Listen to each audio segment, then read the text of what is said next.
What begins as a medical checkup slowly unfolds into a layered narrative of secrets, legacy, and transformation. Every scene builds tension from quiet hesitation to explosive action, culminating in a moment that redefines the entire character arc. This story stands out not just for its action, but for how deeply it explores purpose and identity under pressure. At 22 years old and just 5'2", she was the only person in the room with a secret past. A defective rifle had carved that secret into her skin 12 years ago, on a day her father had sworn was only for target practice. In the next 3 minutes, her doctor was going to find out. The entire life she had carefully pieced together for a decade was about to come crashing down inside this government office in Norfolk, Virginia. She was helpless to stop it. If her story captures your interest, please watch until the end to see what happens next. Please subscribe and turn on your notifications. Also, type your city in the comments so I can see where this story has traveled. A profound silence filled the waiting area at the Norfolk Naval Medical Center, the kind of quiet kept by people who carry their pain without a single complaint. It was late February, and 41 veterans were waiting. 40 of those veterans were men. The one woman present had already postponed this exact appointment 4 different times. Raven Calloway sat in the third row, her back completely straight. Her dark hair hung loose since a uniform was not needed for this medical exam. At 22, she was 5'2" and 115 pounds of focused discipline. People always misjudged her because of her size, which was something she often used to her own advantage. Her blue-gray eyes swept the room, marking all the exits, studying body language, and estimating the distance to the door. She had managed to avoid this physical examination for a full 8 months. She came up with every excuse she could think of, from being deployed overseas to faking an illness. She would do anything to keep a doctor from telling her to take off her shirt. And then her name flashed up on the screen. Calloway R. She got to her feet immediately. Her 11 years of discipline took control. When they call your name, you move with quiet efficiency, without attracting any notice. Room 4C. Dr. Aaron Hennessy was in his mid-50s and wore glasses. He had a kind face, the type you see on a person who often has to share difficult news. He seemed gentle, but there was a definite firmness to him. He glanced from his computer screen to Raven, then looked at her a second time in surprise. Petty Officer Calloway Hospital Corpsman First Class. Active duty, he read aloud. Stationed at Naval Station Little Creek? Yes, sir. SEAL Team 7? Yes, sir. The doctor set his tablet down, looking at her as if she were a puzzle to be solved. How long have you been serving? 4 years, sir. I joined when I was 18. And you are enrolled in a SEAL medical program? I am the team's medic, sir. You qualified at just 22? Yes, sir. He started to write, and she watched his pen glide across the paper. He was extremely thorough, which was exactly what she had feared. This was the kind of doctor who would not overlook a single detail. That was the entire problem. Do you have any previous injuries? No, sir. Are you taking any medications? No, sir. Are there any known allergies? No, sir. Dr. Hennessy finally looked up from his notes, giving her his complete attention. All right, I need to check your vitals. Please remove your shirt for the exam. Raven froze in place. She had pictured this precise moment more than 40 times over the last 3 months. She had tried every possible strategy, from scheduling her appointment in the winter so she could wear long sleeves, to requesting only female doctors. She had prepared for every possible outcome, but there was no escaping it this time. Her hands moved with slow and deliberate control to the bottom of her shirt. She lifted it off, showing a plain white sports bra underneath. He asked her to turn around, and she did as she was told. The doctor placed his stethoscope on her back. Take a deep breath for me. She followed his instruction. The cold metal disc pressed against her skin. As a corpsman, she had done this exact procedure on hundreds of other people. Now, being the patient felt like a deep invasion of her privacy. Good. One more time, please. She breathed in again, and that is when he paused. His hand stopped moving on her back. 3 seconds passed, then 4, then 5. Petty Officer Calloway. His voice had completely changed. The friendly warmth had vanished, replaced by a sharp, focused intensity. He sounded like a physician who had just made a shocking discovery. Please, do not move a single inch.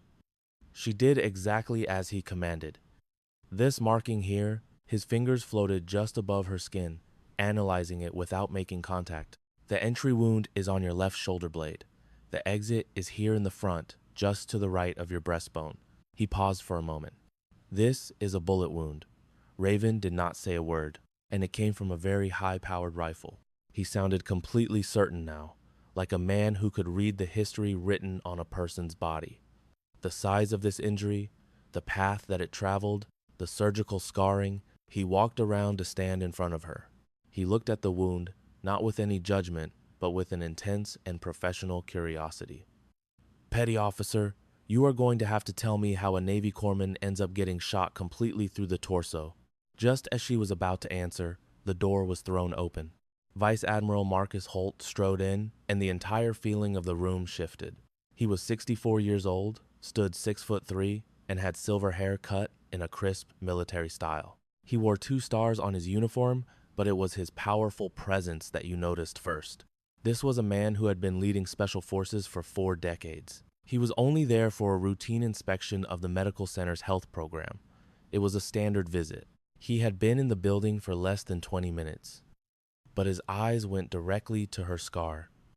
The world seemed to stop moving. Raven saw 3 completely different emotions flash across his face in under 2 seconds. First came a look of recognition. That was followed by a flicker of sheer disbelief. But beneath it all was a deep, ancient sadness, mixed with a pride so strong it looked like it was physically painful. "Calloway," he said, and his voice was heavy. Raven Calloway. 11 years of training made her snap to attention before she even had time to think. She stood there perfectly still, trying to fight the feeling of being completely exposed. Holt moved toward her slowly, like a person approaching something fragile and incredibly rare. He did not touch her scar. He simply stood close enough to understand its story with his 40 years of battlefield experience. His jaw was clenched as he took it all in. "Barrett was the one who taught you to shoot." It was not a question, it was a statement of fact that held a decade of her secrets. She had to swallow hard before she could find her voice. "Yes, sir." Dr. Hennessy looked back and forth between them, confused. "Admiral, do you know this petty officer?" Holt turned his attention to the doctor. His voice was quiet, but it carried an enormous weight of authority. "Doctor, I am going to need 5 minutes alone with Petty Officer Calloway." "Sir, we are in the middle of her medical examination. 5 minutes." Hennessy understood immediately that it was not a request.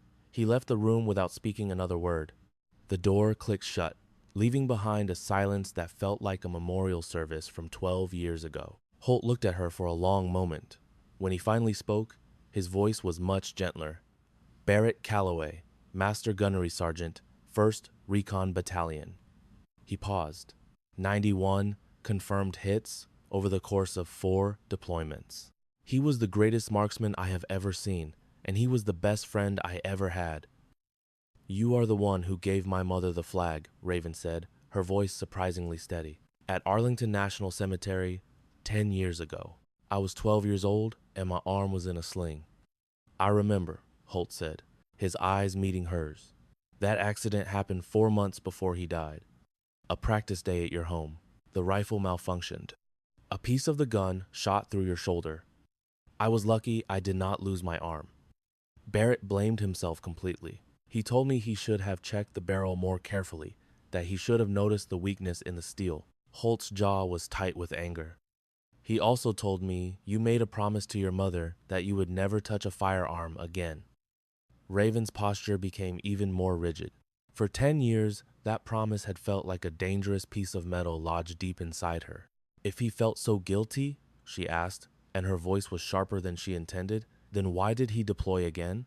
Why did he leave us just 4 months later? Holt's expression did not change at all.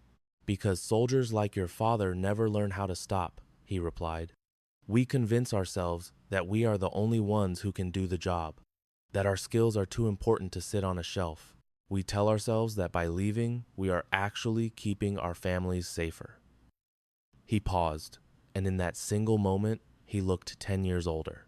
It is a lie we tell ourselves so we can continue doing the only thing we know how to do. And that lie is what got him killed. Helmand Province, October 2014. An explosion followed by an ambush from 3 sides.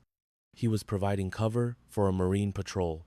He saw the trap right before it was sprung. He held his position to protect them. He saved every last one of them. Holt's voice dropped to almost a whisper. He said he lost his whole team. His very last transmission was just 5 words long. Marines are clear. Out. Raven shut her eyes, breathing through the ache in her chest before opening them again. I joined the Navy when I was 18, she declared, her voice strong. I have been a corpsman for 4 years and served 2 tours. I have always followed the rules. I have done things he would have been proud of. I save lives.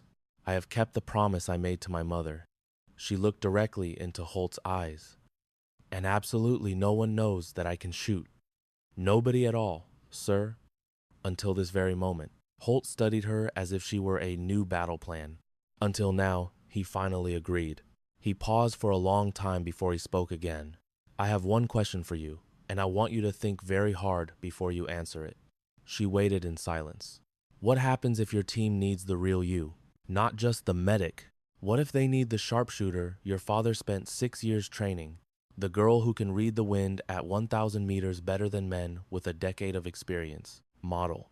Imagine they require that one skill, he continued, and your only obstacle is a vow from a heartbroken girl of 12. His voice trailed off, leaving the implication in the space between them. So what is your choice? The question took up all the air. In a nearby mirror, Raven saw her own face staring back. The scar was impossible to miss. One mark where the bullet went in, another where it came out. It was a permanent memory of when her father's weapon malfunctioned. On a dusty road in New Mexico, she had almost bled out in his truck as he pleaded for her to hold on. Sir, I am not sure. Holt's response was soft but certain. You are. Deep down, you know the answer. You will act just as your father would have. It is the duty of every person in this uniform when people's lives are on the line. He moved to the doorway, his hand resting on the knob. You will make the hard choice. That promise must be set aside, and you will find a way to accept it. A broken vow is a small price to pay to keep your team alive. He faced her one final time before leaving. Your father told me he never taught you to end a life, but how to shield one. He believed his daughter could be the one person to save a life someday. Holt's gaze met hers. Raven, I think that day is almost here. It is approaching quickly.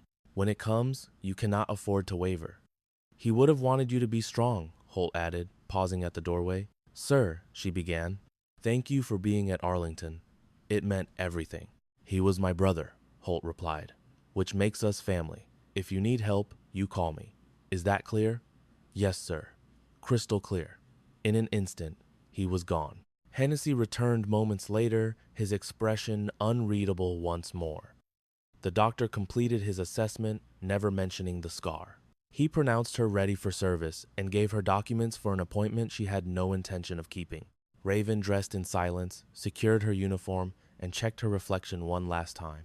To an observer, she was simply a sailor finishing a checkup. But certain truths, once revealed, gain their own momentum. They start to pull the separate pieces of a life together, heading for a collision. Meanwhile, at Little Creek Base, SEAL Team 7 was ready to test her limits. They had no idea they were asking the wrong questions. The drive back to Little Creek took 40 minutes. Raven's hands clenched the steering wheel as her father's voice replayed in her head. It always surfaced when she wanted to run. The power was not in his words, but in his calm, measured tone. He was never one to shout. He had first placed a rifle in her hands when she was just 12. Her mother was inside making a meal, giving them the field to themselves. Far off, a steel target shone 200 meters away in the sunlight. He knelt beside her and spoke gently. This is not about learning to shoot, Raven. I am showing you how to remain steady under pressure. The rifle is just an instrument. For 6 years, she believed everything he told her. That trust shattered on the day the weapon failed. Afterward, she lost her belief in everything for a long while. The base at Little Creek looked exactly as it had 2 hours ago. The base consisted of concrete walls, chain link fences, and buildings eroded by salt from the ocean.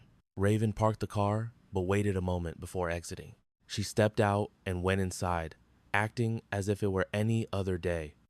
The briefing room smelled of coffee and gun oil. As she walked in, she saw Commander Decker Strauss at the front of the room. Strauss looked to be in his mid-40s and had an air of unshakable calm. He knew that stillness was sometimes the fastest path to a solution. He noted her arrival, but made no comment on her being late. The other 11 team members were present. Raven picked a seat in the back, leaving 2 vacant chairs next to Chief Warrant Officer Gabe Maddox. They called him Hammer. He was 51, a former Marine with a rough voice. In her first week, he had commanded her to carry him. She transported his 190-pound body 50 meters over uneven ground without stumbling. After that, his gaze toward her changed, as if seeing her for the first time. All he said was, "That is quite something." It was the single compliment he ever gave her. Down the table sat Senior Chief Petty Officer Darius Cole, known as Ghost. At 48, his quiet nature was born from a history best forgotten. He had watched Raven since day 3, not with hostility, but with the sharp attention of someone solving a mystery. His steady watch forced her to be more deliberate in her actions. Connor Walsh was slumped in the chair in front of her. He was 29, handsome, and wore a doubtful look. His name for her was 52. It was not real animosity, just the usual way the team treated new members. "All right, listen up," Strauss started. "Mission details have changed. We are on a rescue operation. 2 American agents were captured 48 hours ago near the border of Jordan and Syria. We know they are alive. The enemy force is estimated at 18 to 22 individuals. We leave Sunday at 4 in the morning." A picture of a compound showed up on the screen. The facility had only one way in and one way out. It was a layout that could become a death trap if the mission failed. "What about the medic?" Walsh asked, without waiting to be called on. "Stuck on base again?" Strauss looked toward Raven. "Calloway will be at the rendezvous. She will manage comms and get ready for casualties." He stopped for a moment. "On Sunday morning, I need a complete medical brief. Plan for every bad scenario, from gunshot wounds to blast injuries. If they get to you with a heartbeat, you make sure they keep it." "Understood, sir." Walsh turned his chair to look right at her. His face showed he had a prepared comeback ready. "No offense, Doc, but 18 to 22 enemies is a huge amount of firepower for just 6 guys and a medic who has never seen a fight." "I will be at the rendezvous, Walsh. You will not need me on a weapon, sure, but what if they come after your location? In that case, I will deal with it," she replied. Walsh just scowled and looked away. A sound that was nearly a chuckle came from Hammer. Ghost said nothing, but Raven knew he was mentally filing away every part of their conversation. The briefing continued with schedules, backup plans, and radio procedures. Raven memorized it all, as she always did. Her calm face hid the rapid calculations going on in her mind. Ghost stayed behind after everyone else left. He came over while she gathered her notes, close enough for a private word. "How was the appointment?" She looked him straight in the eye. "Standard checkup. Good." He paused for a moment. "Pistol range at 2 in the afternoon. M9 qualification. It is on your calendar." "I know." He started to go, then stopped, with his typical thoughtfulness, as though he had saved the real topic for last. "That call you made about the wind last week. 600 meters, a 9-inch adjustment, you said it before the flags even shifted." Raven's expression did not change. "I was only looking at the heat distortion, Senior Chief." "No, it was more than just that. That was a complex targeting calculation." His words hung in the air. "I have been in this game for 22 years. I know the difference." His look was not threatening, just solid. "Keep your edge, Doc. The small details get us back alive." He left before she had a chance to answer. She stood alone, with the image of the building shining on the screen. She remembered Holt's question. She also remembered her answer. And she knew perfectly well that her answer had been a total lie. The next morning, physical training started at 5:30. The team ran 2 miles, went through their exercises, and then came the hard part. As the sun came up, each person had to carry a teammate 50 meters over a gravel trail. During the entire run, Raven stayed in the middle of the pack. She did not run with Walsh and Garrett up front, who were racing each other. She also stayed away from the back, where anyone falling behind is obvious. The center is for people strong enough to keep up but who do not want attention. That was exactly where she wanted to be. He was talking to Garrett, but loud enough for others to hear. How long do you think she will last on the long march? After 3 weeks, some still expected her to wash out. Raven ignored them, saved her strength, and maintained her pace. Then, the team's attitude changed on Thursday during a trauma drill. The scenario was a fake explosion, 2 casualties, few supplies, and an instructor shooting blanks in a room full of smoke. Raven had done this precise drill 60 times during 2 different tours. Her hands moved automatically, relying on instinct. The first patient had a severe leg wound. She knew she had only 90 seconds until he would go into shock. She applied a tourniquet high up on his thigh, pulled it tight, and started twisting the windlass. A pained shout from the actor made the simulation feel more real. She twisted the rod 3 times, then 1 more. All bleeding ceased.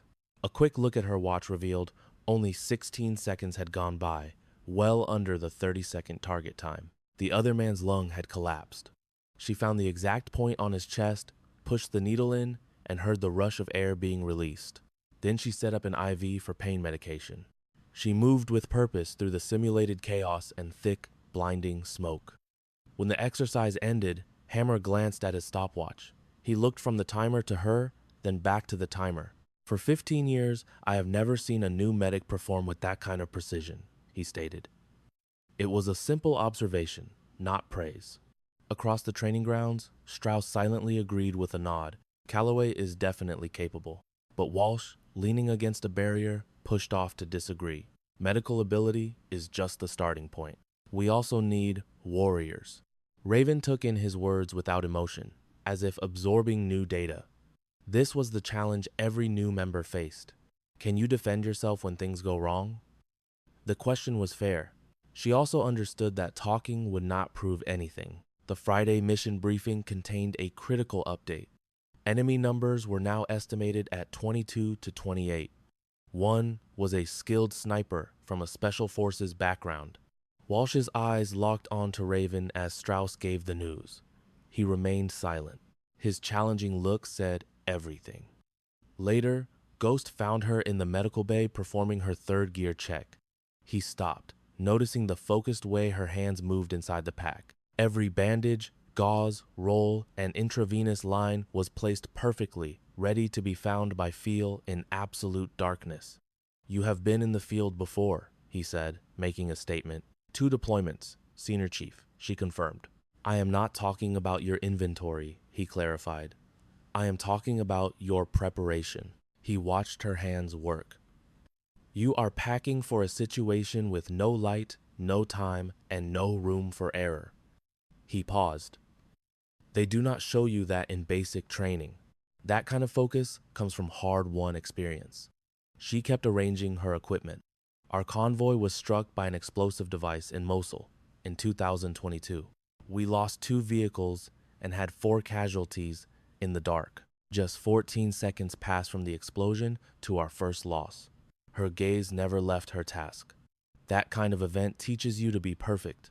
Ghost remained quiet. He finally spoke. What is your assessment of the operational plan? She stopped cold, looking up at him. A team leader never asks a medic for tactical input. This was completely out of the ordinary. An enemy force of 28 is a significant change for a 6-person unit, she answered. It is, he acknowledged, his tone unreadable. But the marksman is a bigger problem than their numbers.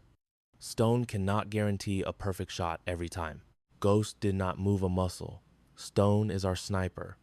How do you know his call sign? Raven met his gaze without flinching. I read the mission file. Senior Chief. It does not name him, but that ridge position at an 800-meter distance demands a specialized weapon. That is definitely not a task for a regular infantryman. Ghost watched her for a few silent, tense seconds. Continue to review the plans with that same attention to detail, he said at last. And make sure you have your M9 pistol with you this Saturday. He began to turn away. A designated safe area is not always safe.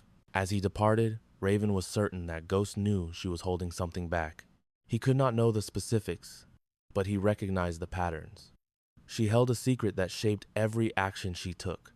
A man with 22 years of observing people had seen it. On Saturday evening, she sat by herself with her phone, staring at her mother's name in her contacts. She looked at the screen but could not make the call. She kept thinking about Ghost's question, about what she told him and what she did not. In just 36 hours, she would be at a forward base 12 kilometers from a compound with 28 hostiles and a sniper. And her only authorized equipment was a med kit and a sidearm. However, a capability her father had taught her for over 10 years remained hidden within. It was ready, as if it knew this day was coming.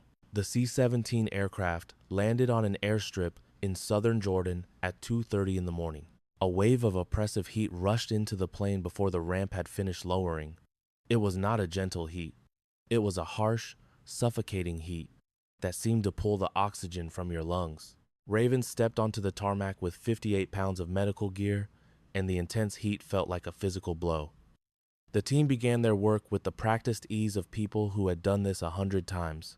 They performed checks on their equipment, their armaments, and their communication gear.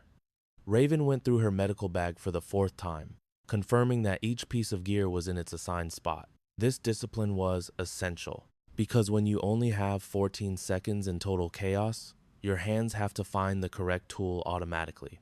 A new report arrived at 4 in the afternoon. Strauss gathered them in the briefing area. His face was grim. "We have updated intelligence on the guard force," he began.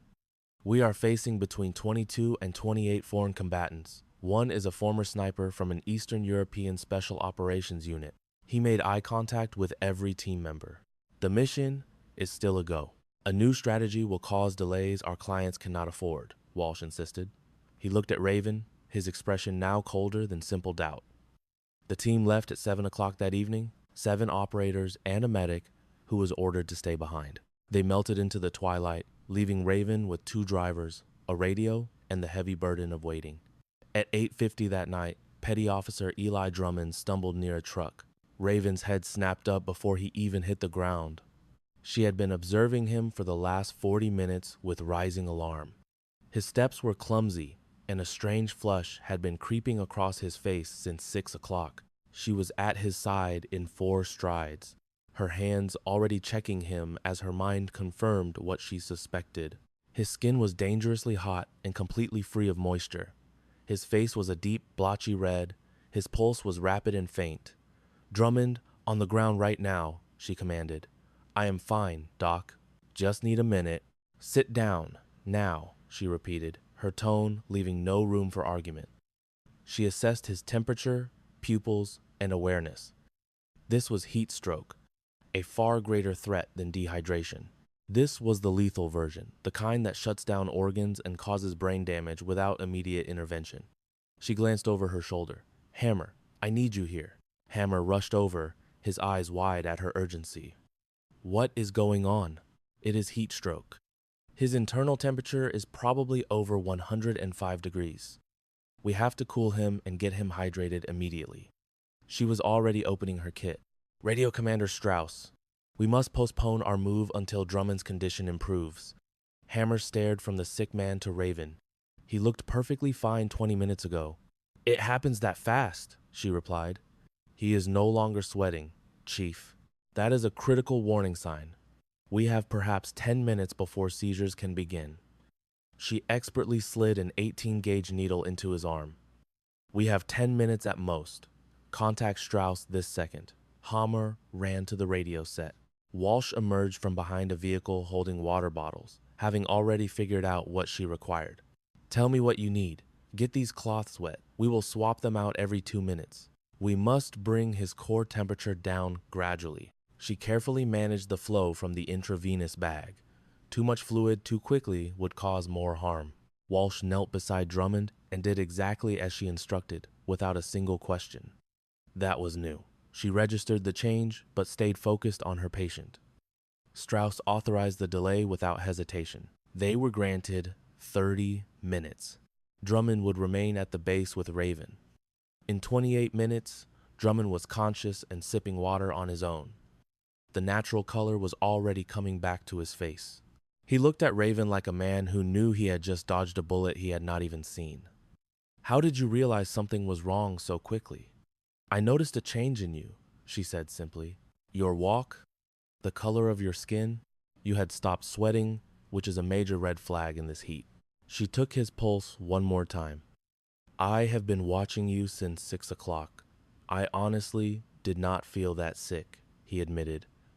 "That is the danger." Walsh, who was standing nearby, stayed silent for a moment. Then he spoke with certainty. "I was right next to him the whole time. I saw absolutely nothing." "We have different skill sets," Raven answered. Walsh met her eyes, gave one sharp, meaningful nod, then turned and walked away. It was the first sign of true respect he had ever offered her.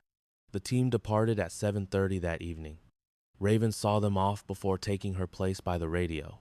She conducted a fifth inspection of her medical pack. Tourniquets, dressings, and chest seals were all arranged for instant access when it mattered most. At 10 o'clock that night, the silence was violently broken. "Contact! We have contact! We are taking fire!" Walsh's voice exploded from the radio, laced with stress. A wild barrage of automatic weapons fire echoed behind him. This was not the sound of a planned engagement, but the pure noise of an ambush. The intel was bad. "There are at least 25 of them. We are falling back. Strauss, rocket-propelled grenade, east side. Raven, an urgent call is for you. Vehicle 1 is racing to your position." She was already on her feet as the words came through. The 58-pound pack felt like a stone on her back. She leaped into the truck while it was still moving, and the vehicle tore off before her door shut. They covered 12 kilometers of desert in a breathtaking 9 minutes. The driver, guided by night vision, flew recklessly over the rugged ground. She pushed every thought of her mother out of her mind. Her focus narrowed to the mission, to the task at hand, and the precise steps she had to follow.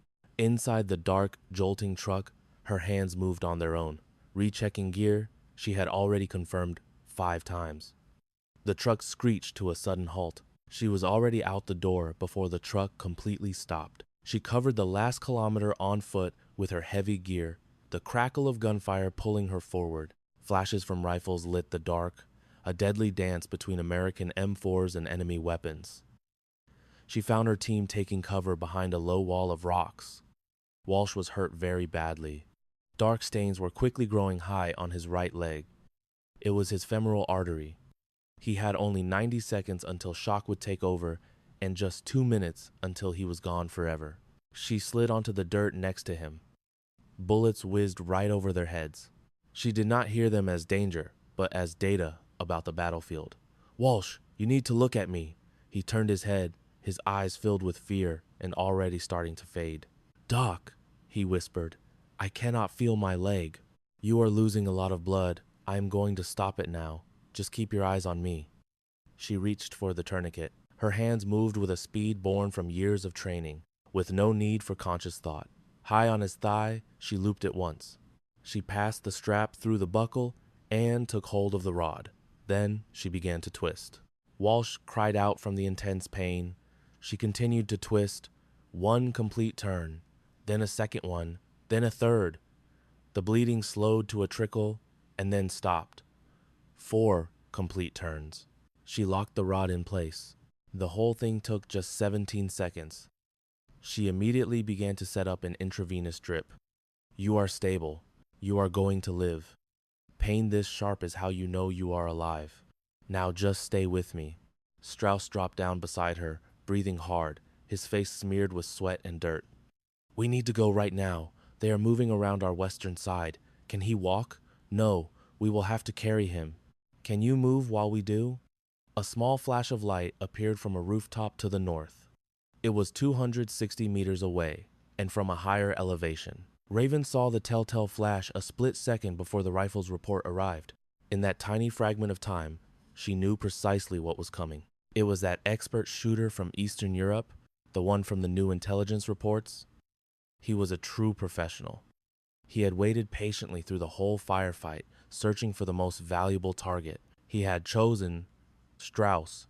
The sniper's weapon was perfectly still. He was taking his time. This is how masters of their craft work when they have a clear shot at someone who is unaware.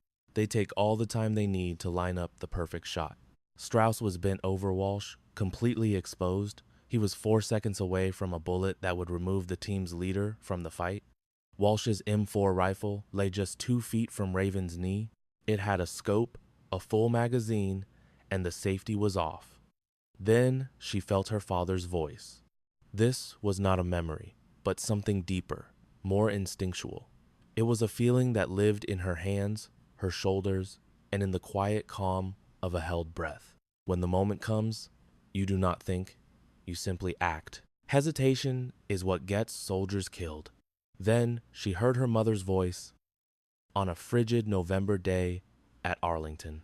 It was the day they handed her the flag, fired the salute, and a 12-year-old Raven, her arm in a sling, made a promise she had kept for 10 difficult years. She grabbed the rifle. Her hands moved with a familiar sense of purpose.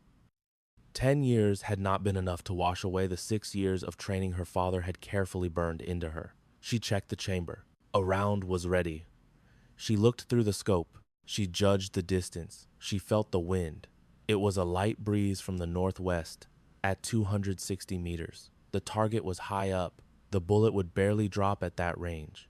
She adjusted her aim slightly for the wind. She had made this type of shot countless times before.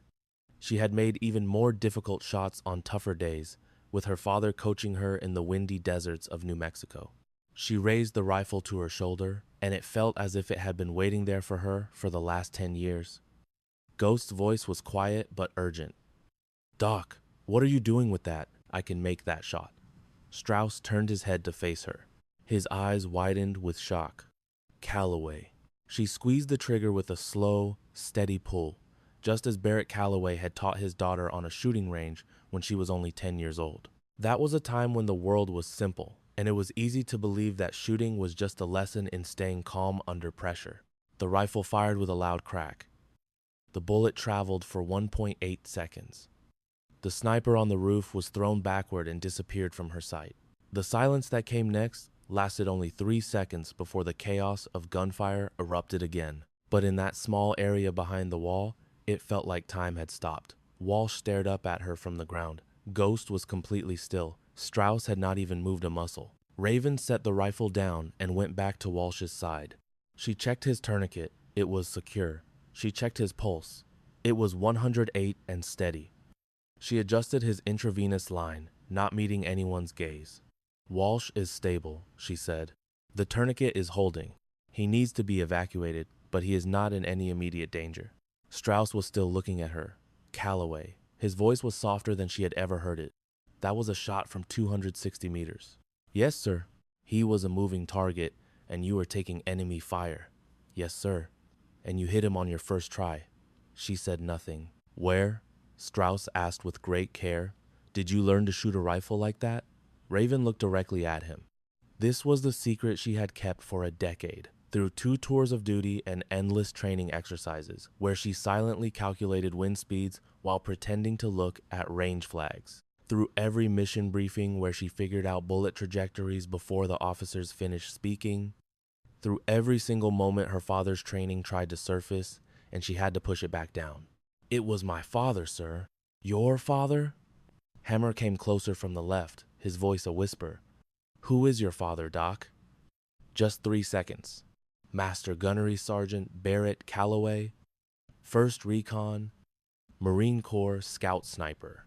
He had 91 confirmed kills. The name landed in their middle with the powerful force she always knew it would. Hammer's face changed from recognizing the name to total disbelief, and then to a kind of deep respect, all in a matter of seconds. He was old enough to have been serving back then. He was familiar with the legend of Barrett Calloway. "Barrett Calloway," he said, almost breathless. "The Barrett Calloway. He trained me from when I was 10 until I was 16. After that, he was sent overseas, and he never came back." Her voice was completely flat, without any feeling. It had to be that way, because the only other choice was to break down, and that was not allowed. At his funeral, I promised my mother I would never touch a weapon again. For 10 years, I did not break that promise. She looked down at Walsh, at the wound she had treated, and the device that had saved his life. Today, I broke it. Strauss thought about this for as long as the fight allowed, which was almost no time at all. More shots rang out from the east. The enemy was trying to block their escape. Can you do that again? Raven looked him in the eye.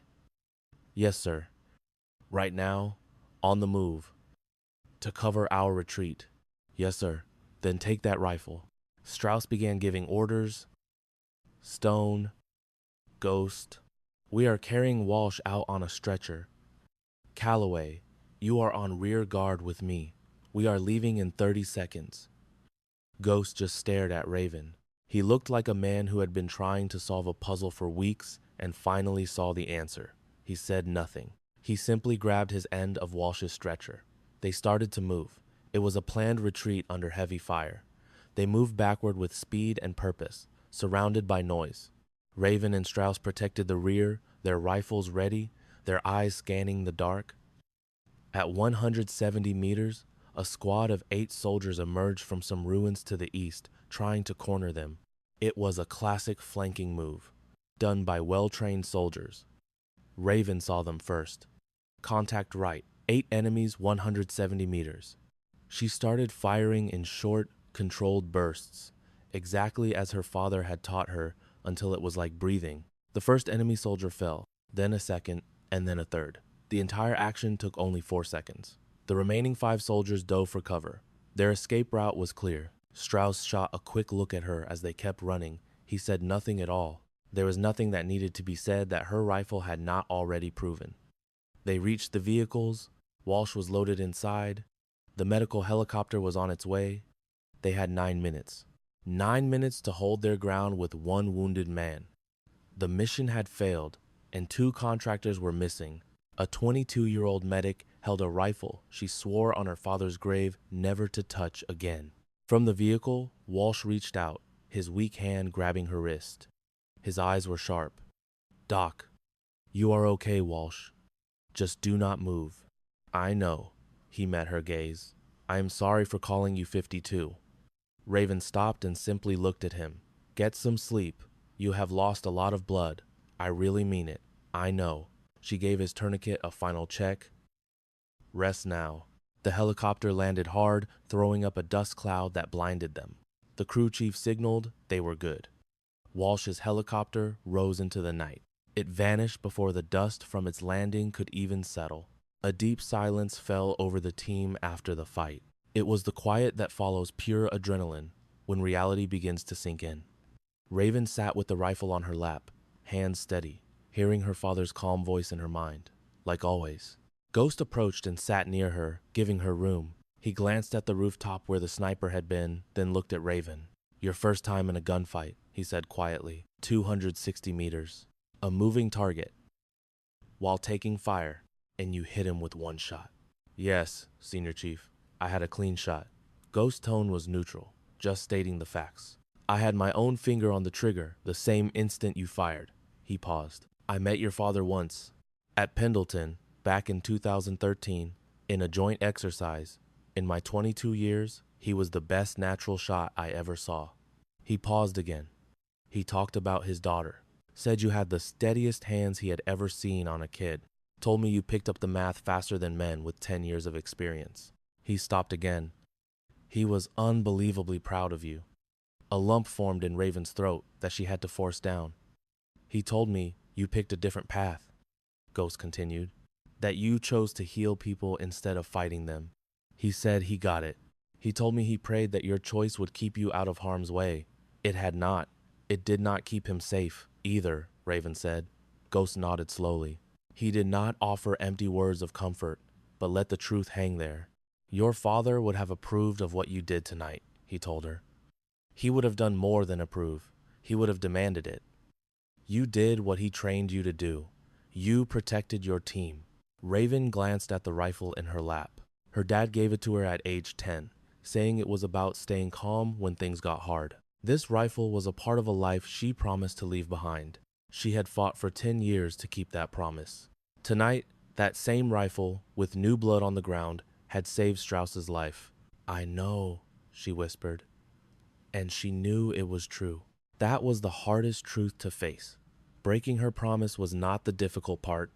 Taking the shot was not the difficult part. The hardest thing was how holding the rifle woke something inside her that had been asleep for a decade. Beneath the regret and the weight of her choice, she felt a strange sense of rightness. Later, at 1:30 in the morning, the team gathered in the main tent for a debriefing. No one sat. Strauss stood up front, leaning forward with his arms folded. It was how he always processed chaos. The team stood around him, dirty and completely drained. But the adrenaline from the fight was still buzzing in their blood, keeping them wired for hours.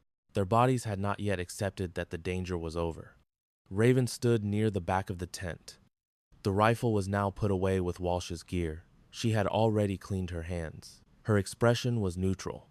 "Walsh is in a German hospital," Strauss said. "They are working on his leg. The doctors expect a full recovery. He should be back with the team in about 8 to 10 weeks. He then looked directly at Raven. Under fire, Calloway applied a tourniquet in 17 seconds. Her quick action saved Walsh's life. He let that news settle. Then, she took out a professional sniper from 260 meters before he could take a shot at me. He paused. On our way out, she provided cover and took down 3 more enemies. The tent was quiet. Hammer was the one to speak. "Doc, how many times had you fired a weapon in a real conflict before tonight?" "Never," Raven answered. The entire team went still. "Okay, let me get this straight," Hammer said slowly. "In your first ever firefight, you hit a moving target at 260 meters while someone was shooting at you?" "Yes, Chief." "And you did it with your first shot?" "Yes, Chief." Garrett, who had ignored Raven for weeks, pushed off the wall and just stared. The skepticism on his face was gone. "Who taught you to shoot that way?" "My father. He trained me from when I was 10 to 16. We had a private range near Taos, New Mexico." "What did he do in the service?" "He was a Marine Corps scout sniper. First recon. He did 4 tours. Garrett took this in with a slow nod but did not say anything else. Strauss surveyed his men. "Calloway, I have a question for you. I need a straight answer, no hesitation." "Sir, can you do what you did tonight again, under the same, or even worse conditions?" Raven met his gaze without flinching. "Yes, sir."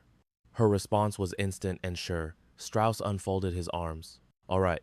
In that case, we need to adjust this team's operational plan." He looked to Ghost. "Senior Chief, what are your thoughts?" Ghost had been silent on the side, watching Raven like he had just found the missing piece to a complex puzzle. He waited a moment before speaking, which was his way. Ghost always picked his words deliberately. "I have 22 years on the job," he began. "I have worked with 43 different medics across 7 teams. Not one of them could have done what she did." He paused. "And I have never seen anyone conceal that kind of talent so completely." His eyes locked on Raven. "Why?" That one word hung in the air. Everyone waited for her to respond. Raven had known this question was coming from the moment she set the weapon down. She had been thinking about her answer on the way out, on the helicopter, on the ride back, and for the last 2 hours of quiet. She was ready to tell them everything, not just a simple story. "At my father's funeral, I promised my mother I would never touch a weapon again," she said. "I was only 12 years old. He had just been killed in combat." She was staring at the folded flag from his coffin. "At that moment, I would have promised her the world." Her voice was even and firm, but not cold. It was a small distinction that every man in that room was trained to recognize. "I joined the Navy to save people. For 4 years and 2 tours, I kept my word. It felt like the only way to honor my dad's memory without embracing the violence that took him." She took a deep breath. "Tonight, I broke that promise because I was not going to let Commander Strauss be killed." A heavy silence filled the space, a silence of understanding. Hammer spoke first. "You think your mother will understand?" "I do not know, Chief." She looked straight at him. "I can only hope she will." Strauss let the emotional gravity settle before he made the call they all knew was coming. "Tomorrow morning, you will go through a complete marksmanship evaluation. I need to know the full extent of your abilities." He glanced at Ghost. "You will run the assessment." "Yes, sir." Does anyone here have a problem with that? Not a single person spoke. The doubt she had faced for weeks was gone. In its place was something much stronger: professional respect. The question was not if she could do it anymore, but how well she could perform. That was a question that demanded an answer. As the men began to file out, Ghost stopped beside her. He spoke in his usual quiet voice, not trying to be secretive. Get some sleep. At least a few hours. We start early, and my evaluations are tough. I understand, Senior Chief. He started to walk away, but then stopped and looked back. Your father told me something that one time we met. He said, I am not teaching my daughter to kill stone. I am teaching her to have a choice. He went on, it is about having the skill to do something and the wisdom to know when. You had that choice tonight. He looked her in the eye. And you knew it was the right time to use it. That is the hard part. The shooting is the easy part. And with that, he left. Raven stood by herself in the silent tent for a minute, taking in the deep quiet of the desert. It was that special stillness of 2 in the morning, after a storm has passed but before a new day has dawned. She pulled out her phone and saw her mother's name, then put it back. It was not time yet. She debated how to even start the conversation, so she called Holt instead. He picked up on the first ring, a sure sign he was already up. Strauss must have called him. I already know, Holt said. Strauss contacted me 40 minutes ago. He asked me to clarify all the details of your training with Barrett. He paused. I told him everything. I should have spoken to you first. I am sorry. It is all right, sir. No, it is not all right. You deserve the chance to tell your own story. He took a breath. You broke the promise you made. Yes, I did. Walk me through precisely what happened. She explained it all, applying the tourniquet to Walsh, spotting the sniper on the building, taking the shot, the withdrawal, and the 3 enemies on the east flank. After she finished, Holt remained quiet for a very long time. She had to glance at her phone to see if the call had dropped. This is the exact reason your father trained you, he said at last. His goal was never to make you a weapon. It was to ensure you could protect your own people. His voice grew warmer. You accomplished that tonight. 3 members of your team are alive because of your actions. He would have been immensely proud. Listen carefully to what I am saying. Let it truly sink in. Sir, this does not feel like something to be proud of. It never does, especially not the first time. He paused. But you find a way to carry it. The alternative is carrying the weight of those you lost because you failed to act. You see that now. Yes, sir. Call your mother. Do it now. She needs to hear this from you, not from an official report. His voice carried the heavy wisdom of a man who had paid for it. She is much stronger than you think. Remember, she was married to Barrett Calloway. She always knew a day like this was a possibility. The call ended. For the next 10 minutes, Raven simply sat there, phone in her hand. Then she took a deep breath and made the call. Her mother answered after the 3rd ring. Her mother's voice was so alert, it was clear she had not been sleeping at all. It felt like some deep, unspoken bond had kept her awake for the past 4 hours. Raven, are you okay? No, Mom, but I am not physically hurt. Raven heard the gentle exhale of relief on the other end of the line. Then came the soft, comforting question she knew was coming. Tell me what happened. And so, Raven began to tell her everything. For the first time in her life, she told her mother the entire story, leaving no detail out. The confession she had been holding back for hours finally came pouring out. I took the rifle. I fired the shot. I broke the promise I made to you. When Raven finished, a deep silence fell over the phone line. She could only hear her mother's steady breathing, a quiet that was full of thought, not of judgment. Model. Beneath that quiet, she could sense the deep acceptance of a mother who always suspected this moment might arrive, but could never fully prepare for it. Mom, did you hear me? Her mother's voice returned, not weak, but full of strength. There is a critical difference here. You gave me that promise when you were only 12 years old. We had just buried your father. You were trembling, your arm was in a sling, and I was in no state to ask that of my own child. She paused for a beat. I never should have allowed you to make that promise. I have regretted that decision for years. Raven responded, I wanted to give you my word. You did not make me. I know, but I accepted it from a little girl. Her mother's voice shook slightly. You were trying to protect me, just as he taught you, she said, her voice finding its strength again. Raven, your father served 4 different tours. Every time he left, I understood there was a chance he would not come home. I came to terms with that risk long before I had to accept that he was gone for good. A quiet moment hung between them. He taught you all those skills because he loved you. He wanted you to have choices. The very last thing Barrett Calloway wanted was for his daughter to feel powerless. Raven squeezed her eyes shut, took a slow breath, and opened them again. I took a person's life, Mom. No, you saved a person's life. That is the only thing that truly matters. Do not let anyone tell you differently. Your motivation is what counts. The circumstances are what count. You did not act out of rage or hatred. You did it because your commander was 4 seconds away from death, and you were the only person present who could stop it from happening.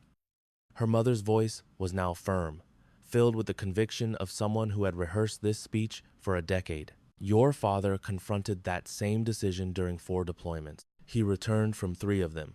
On his 4th, he did not come back because he made that choice for his entire Marine platoon. She paused for a moment. He would never want you to carry any shame for this. He would want you to understand that this was what you were meant to do.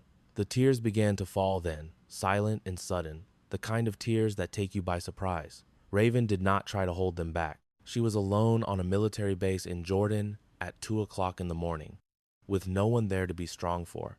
I just miss him so much, Mom. I know you do, sweetheart. I miss him too. Every day, I know. A silent beat passed. But he is still right there with you, in your own 2 hands. In how you think in a crisis, in the decision you made tonight, he is not gone. What he taught you is alive in you. Her voice softened. I am so proud of you. I am absolutely terrified, but I am also so incredibly proud. Just make sure you come home safely. I promise I will. I love you, Raven. I love you too, Mom. The call disconnected. She remained in the darkness for a long while, letting the silent tears fall, feeling both sadness and relief wash over her. It felt like finally putting down a heavy burden she had been carrying for years.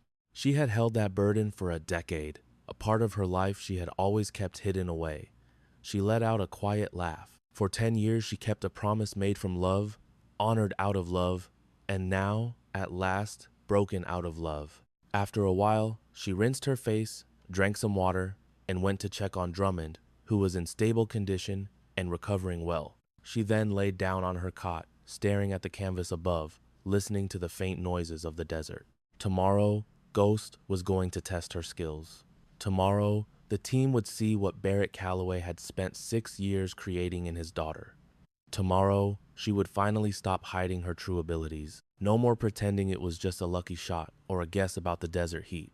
Tomorrow, she would show them everything, just like her father wanted and just like the mission required. She had been waiting for this moment, waiting to stop all the pretending.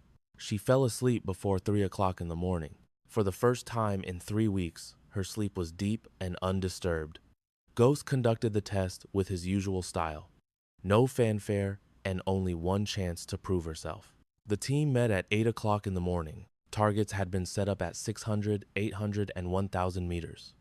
Ghost stood with his M40A5 rifle and scope, his expression impossible to read. He would let her performance speak for itself. Raven accepted the rifle, feeling its comfortable weight. It was a newer model of her father's gun, and her hands moved with natural familiarity.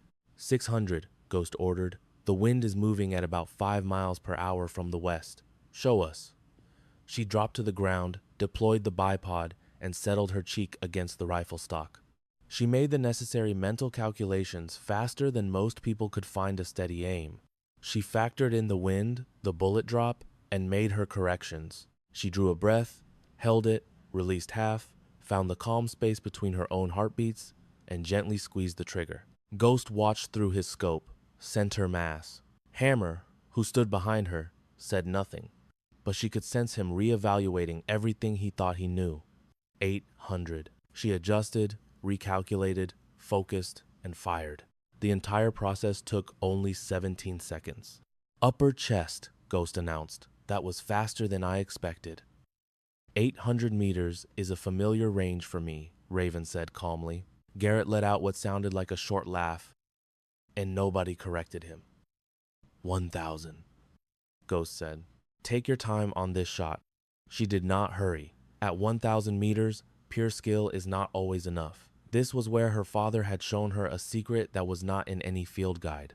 It was the art of reading the air, of sensing the distance between herself and the target as a physical presence.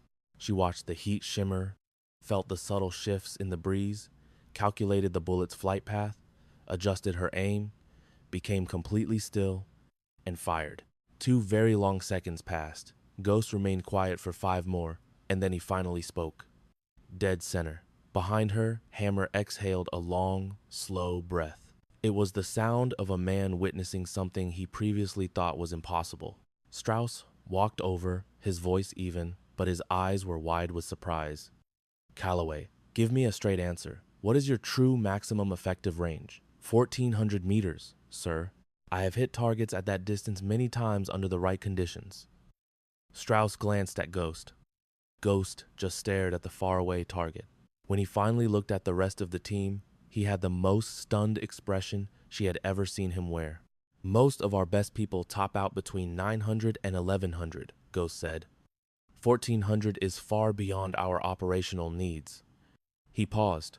The fact that she can make a 1,000-meter shot with an unfamiliar weapon in a new environment, he said, his voice trailing off a little. That is not just skill. That is a level of natural ability you might witness once in a generation. My father was a very good instructor, Raven said softly. Your father was incredible, Ghost corrected. But even the greatest teacher can only do so much if the student does not have something that cannot be taught. He stared directly at her. You possess that talent. You have had it all this time. You kept it hidden from us for 10 years. His words were not an accusation, just a simple statement of fact that echoed within her. Strauss then turned to the team. Well, this certainly alters our situation. We now have a medic who is also a world-class sniper. We need both of her skills, and we will not let them be wasted. He made eye contact with everyone present. Show of hands. Who here wants Calloway to be our medic and our sniper? Every single hand in the room went up instantly. At that very moment, Walsh called from his hospital bed in Germany. His voice was faint but firm. She saved my life, and she shoots better than any of us. Without question, my answer is yes. Raven stared at the floor and took a long, slow breath. Then the matter is settled, Strauss declared. Calloway, from this moment on, you have 2 jobs. You are now our combat medic and our secondary marksman. Ghost remains the primary. You will provide medical care and sniper fire as the situation requires. We will adapt our plans to use both of your abilities. He paused for a moment. This means more training, moving targets, night operations, difficult conditions. Ghost will oversee it. Yes, sir. There is one more thing. Strauss's voice lowered, becoming more personal. Your father taught you exceptionally well. I am sorry you had to break a promise to use his gift. But I am incredibly glad you did. This whole team is glad you did. She could only manage a nod, unable to trust her own voice. The other team members began to disperse. Ghost stayed behind. He waited until it was just the 2 of them. Tomorrow, we begin your advanced training. We will focus on moving targets, shooting in low light, and complex environmental factors. He paused briefly. What your father started with you, we are now going to perfect. He studied her for a moment. Your time for hiding is over. Yes, Senior Chief. Good. He started to walk away, then stopped and turned back to share his most important thought. Barrett told me something many years ago. He said, "Son, I am not teaching my daughter to take lives." His final words echoed in her memory. I am teaching you to be a protector, he had explained. A day will come when you are the only one who can save them. Just 2 nights ago, she had proven him right. But he was gone, leaving Raven with his rifle, her memories, and a promise that was 10 years old. That promise now seemed broken, a fragment of her past. It was transforming into something new that she did not yet understand. 3 weeks later, a mission folder marked with a red border appeared. The red border signaled this was critical. It was urgent, sensitive, and command was watching her every move.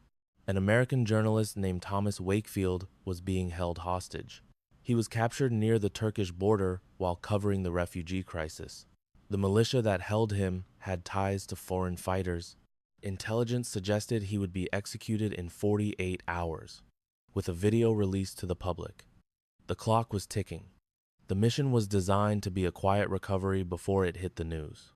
That Friday, Raven sat in the briefing room. She was no longer the medic in the background, but the center of the team's attention. Strauss pointed to a map of a compound, explaining it was in a valley with only one road for access. The team was warned to expect 15 to 20 hostiles. Their target, Wakefield, was confirmed to be alive just 12 hours ago. Stone would take a position on the ridge for sniper overwatch. Raven, as part of the entry team, carried her M4 rifle, her medical kit, and a full load of combat gear. Walsh, with his leg still mending, finally spoke. If Stone loses his line of sight, does Calloway provide the cover fire? The question hung in the air. Strauss gave a simple nod, confirming the thought on everyone's mind. 3 weeks ago, no one would have even considered asking that. The team drilled the plan until midnight, committing every move to muscle memory. Raven practiced her medical and combat roles until they merged into one seamless action. The entire mission depended on that perfect combination of her skills. At 3 in the morning, she made one final check of her gear. Her medic bag weighed a heavy 40 pounds. Her rifle was loaded with 4 extra magazines. With her M9 pistol and armor, she carried a total of 105 pounds. It was a familiar burden, a duty she had always known and was ready to accept again. Just before sunrise, the helicopter approached, flying low and fast. It touched down in a dry riverbed 2 kilometers from the compound and lifted off before the dust could settle. Stone moved out to find his sniper position while the team started their approach. The team was composed of 6 operators and 1 medic. Now, no one questioned her place among them. After a silent 40-minute journey, Stone's voice came over the radio. I am in position. I have visual on the target. He paused. Wait 1, I see a lot more heat signatures. I count 35 to 40 individuals. Strauss's face grew tense. Confirm that number. The count is confirmed, Stone answered. Looks like several vehicles arrived overnight. The intelligence was wrong, dangerously wrong. Facing twice the number of expected hostiles changed everything. A single mistake could be fatal. But Strauss made his choice in an instant. We are proceeding. If we turn back now, Wakefield is gone, he said with resolve. Expect a hard fight. Stone, eliminate anyone who could block our exit first. Entry team, move quickly, secure the asset, and get out. They stacked up at the door. Beckett placed the breaching charge, followed by Hammer and Strauss, with Raven in the 4th position. Garrett and Dixon watched their rear. The charge was set. With a silent hand signal, the door blew open, and the team flooded into the building. The first room was clear. In the second, 2 men grabbed for their weapons, but were taken down by Hammer and Beckett. In the third room, they found Wakefield, bruised and beaten, tied to a chair. Raven moved to him immediately, doing a quick assessment. He had broken ribs and facial injuries. He was weak but could still move. Are you able to walk on your own? She asked. He gave a slow nod. I think so. All right, hold on to my arm and stay right with me. At that second, a rocket-propelled grenade struck the east wall and chaos erupted. The blast slammed Raven into a wall, making her vision blur. As the ringing in her ears faded, she quickly checked herself for injuries. Her arms and legs were fine, with no serious bleeding. Wakefield was on the floor, but seemed okay. She helped him to his feet. That is when she saw Drummond was down. He had shrapnel wounds in his leg and hip. The bright red blood meant an artery was hit. Her hands were already moving. She pulled out a tourniquet and wrapped it high on his thigh. She twisted the tightening rod once, twice, then a third time. Drummond's face contorted in pain. She gave it one final turn. and the bleeding stopped. The entire action took her just 15 seconds, a new personal record. "You are stabilized. Do not move," she commanded. Then Stone's voice cut through the noise. "There is a machine gun on the north rooftop pinning you down. It is 380 meters away. I do not have a clear shot from here." Strauss took in the situation. Drummond was hurt, Wakefield was weak, a machine gun had them trapped, and 35 hostiles were closing in. Raven moved to the window and sighted the rooftop, 380 meters away. She could see a two-man team. "Commander, I have a clear shot." Strauss looked from the wounded Drummond to Raven. "Your duty is with the patient." "Drummond is stable," she replied firmly. "That tourniquet will hold. He has about 10 minutes. Her voice was calm and assured, leaving no room for argument. "But none of us will survive for 10 minutes if that gun keeps firing." Strauss knew she was right. "Take the shot," he ordered. She steadied herself at the window and raised her M4. 380 meters. A light wind was blowing from the northwest. She adjusted her aim to account for the bullet's path. The gunner was mostly hidden, with only his head and chest exposed. It was a difficult shot.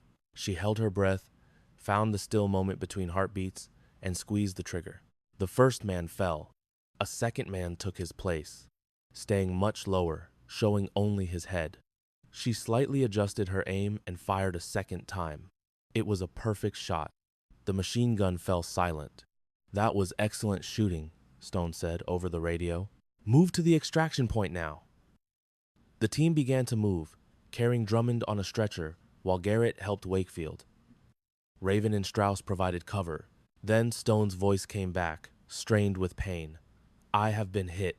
My right shoulder is injured. I have no clean shot from this angle." "They have lost all their cover," Raven said. Her eye pressed to the scope. A team of 8 soldiers was closing in, only 200 meters out. "Commander, let me give you covering fire. It will buy you time to reach the extraction." "Negative," Strauss ordered. "I need you on the wounded." "Drummond's condition is stable," she countered. "Wakefield does not need medical attention, but we will all be finished in 4 minutes when they arrive." She looked him straight in the eye. "Give me 90 seconds. In exchange, I can get you 10 minutes. Strauss hated the idea, but he had no choice. 90 seconds, then you fall back to us. That is a direct command." "Yes, sir." She immediately scrambled to a new spot with a much better field of fire. The 8 hostiles were now 180 meters away. She took aim at their leader and fired twice. He dropped. The squad instantly broke their formation, returning fire with expert aim. She moved 20 meters to another position and resumed firing, her actions calm and fluid, just like her father taught her on the shooting range years ago. 30 seconds went by, and 2 more hostiles were down. At 45 seconds, 3 more attempted to flank her on the left. She adjusted her position and took them out. At the 1-minute mark, the last 3 were eliminated. Then, at 75 seconds, the rescue helicopter roared into view, and a man stood up holding a rocket launcher. If that man fired his rocket, the mission was over. Every person in the helicopter and on the ground would be lost. She did the math in her head instantly. The wind, the distance, the man raising the launcher 240 meters away. She fired a single shot. He collapsed, and the weapon fell uselessly to the side. Her 90 seconds had expired. "Go, Calloway, now!" Strauss yelled. She burst from cover, sprinting with 105 pounds of gear across 150 meters of open land. Bullets kicked up dirt all around her feet. Hammer waited for her at the helicopter's open door. "Let's go, Hawk, move!" 50 meters, then 25. He grabbed her arm and pulled her inside as the chopper lifted into the air. The helicopter banked sharply as it carried them clear of the combat zone. A heavy quiet filled the cabin. No one said a word during the long trip back. Wakefield, wrapped in a blanket, just kept his eyes on Raven. A 22-year-old woman he barely knew had saved his life, and he understood that he could never properly thank her. But she wasn't looking for thanks. She was focused on Drummond's tourniquet, just hoping it would hold, and it did. All she needed was for the helicopter to keep flying, and it did. 2 weeks later, Vice Admiral Marcus Holt made a surprise appearance at their base. He spoke to her whole team and gave Raven Calloway a special patch for her incredible courage. It was a Red Cross symbol stitched over the Navy trident. Nothing like it had ever been made in the history of naval special warfare. The patch was an official nod to her dual role as both a combat medic and a lethal marksman. Holt carefully pressed the patch onto her uniform. He stepped back, looking like a man who had just fulfilled a promise that was 10 years old. He said, "Barrett gave you two very different gifts, Petty Officer Calloway. One to save a life, and one to take one. You will use them both," he ordered, pausing for a moment. "That is a personal order directly from me," she replied. "Yes, sir." She stood perfectly straight in front of her team, feeling the weight of the new insignia. For the very first time, she allowed herself to feel pride instead of pushing it away. Walsh started to clap, then Hammer and Garrett, until the entire room was filled with applause. As the applause surrounded her, Raven stared straight ahead, her posture perfect. In her mind, she could finally hear her father's voice, speaking words it had taken her a decade to understand. "Raven, I am not teaching you how to kill. I am teaching you how to protect. One day, someone is going to need your protection, and you will be the only one there who can give it." In that instant, she understood his true lesson. It was never about the science of the shot, the wind, or the calm between heartbeats. That was just the technique. He was teaching her a truth that was much older and more profound than any single skill. He had shown her that protection is an action you decide to take, not something you wish for. That true commitment, the kind that requires a sacrifice, sometimes comes in the form of a bandage and other times a bullet. She now realized that both of those things required the exact same things from a person. You must have the determination to act when the moment is right, the wisdom to know when that moment has arrived, and the courage to see it through. She was Raven Calloway, age 22. She was the daughter of Master Gunnery Sergeant Barrett Calloway. She was a hospital corpsman, a medic on the front lines, and a precision shooter. For 10 years, she had believed she had to choose between the two paths her father had laid out for her. She had been wrong for so long. The true path was to embrace both of her skills. That was always the only real way forward. And from that day on, she made a promise to herself that she would always use both.